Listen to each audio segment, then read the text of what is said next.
Halo, kamu lagi dengerin podcast resensi buku yang berkolaborasi dengan penerbit Haru, penerbit buku Asia yang ingin berbagi nilai hidup lewat buku yang mengangkat isu-isu yang bisa didiskusikan. Podcast resensi buku ini juga berkolaborasi dengan penerbit Baca, Sira Media, dan Goshen Suara Indonesia. Di episode ini, kamu akan dengerin resensi dari teman-teman yang berpartisipasi di kompetisi. Selamat mendengarkan! Halo semuanya, perkenalkan namaku Resty Amalia.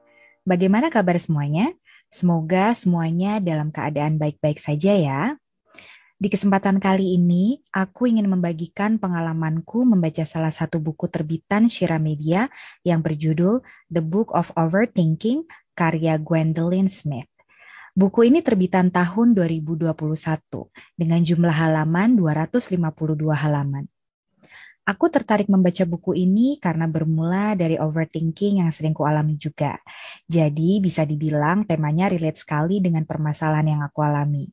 Nah, karena aku juga sering menemukan ini kerap dialami oleh orang-orang di sekitarku, maka dari itu aku pun tertarik untuk membahas buku ini lebih lanjut. Bisa jadi kamu pun mengalaminya kan?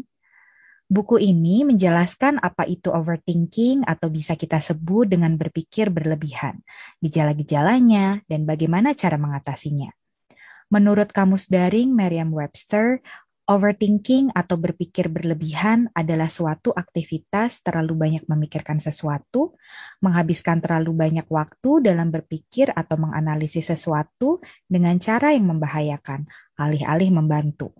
Bentuknya bisa berupa, yang pertama, perenungan apa yang sudah terjadi dengan melibatkan peristiwa di masa lalu.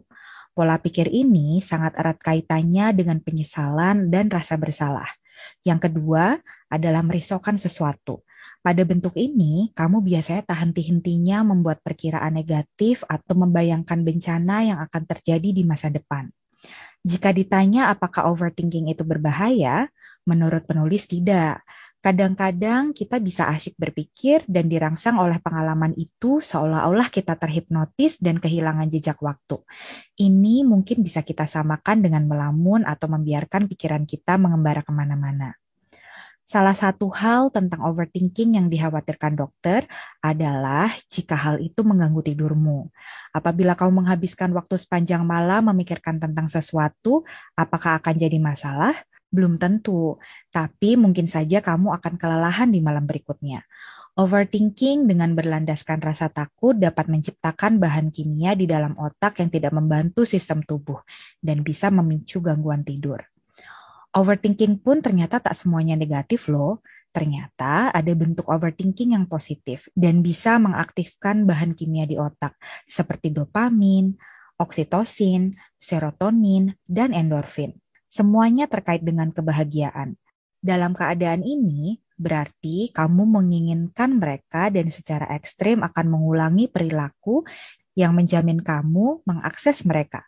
Misalnya dengan berolahraga, menonton komedi, mendengarkan musik, atau melakukan kegiatan kreatif. Di sisi yang lain, menurut penelitian, overthinking yang negatif menunjukkan bahwa kamu terjebak dengan apa yang ada di benakmu dan fokus pada peristiwa-peristiwa negatif. Itu sebabnya perasaan menyesal dan menyalahkan diri sendiri akan timbul setelahnya.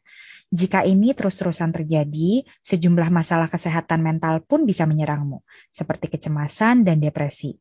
Nah, buku ini lebih membahas overthinking yang negatif dan bagaimana cara mengatasinya, teman-teman. Dibanding dengan overthinking yang positif, overthinking yang negatif atau penuh kekhawatiran bisa memantik reaksi kimia yang sangat berbeda di dalam tubuh. Overthinking jenis ini mengaktifkan produksi adrenalin dan kortisol yang merupakan hormon stres. Ini adalah bahan kimia atau hormon yang terkait dengan rasa takut. Masalahnya adalah ketika ini terus-terusan terjadi dalam waktu yang lama. Seiring berjalannya waktu, ini akan mulai memengaruhi kesehatan dan kebahagiaanmu. Kamu mungkin bisa mengalami masalah usus, luka lambung, ketegangan otot, sakit kepala, gangguan tidur, dan kelelahan. Sisi menarik buku ini selain menjelaskan apa itu overthinking dan bagaimana gejalanya, buku ini juga mengajak kita para pembacanya untuk melakukan self-therapy dengan menyediakan langkah-langkah yang bisa kita lakukan di rumah. Salah satu terapi yang diajarkan di buku ini adalah model terapi perilaku kognitif atau yang bisa kita sebut dengan Cognitive Behavioral Therapy atau CBT yang dirancang oleh Bapak Terapi Perilaku Kognitif Dr. Aaron Beck. Model terapi ini sangat cemerlang untuk menggambarkan dan mengilustrasikan banyak aspek dari dampak negatif overthinking yang mengkhawatirkan di semua lini, seperti biologis, perilaku, emosional, dan kognitif. Terapi ini juga menyediakan pola penyembuhan dampak-dampak negatif yang dialami. Dalam terapi ini, kita diajak untuk melakukan langkah-langkah sebagai berikut.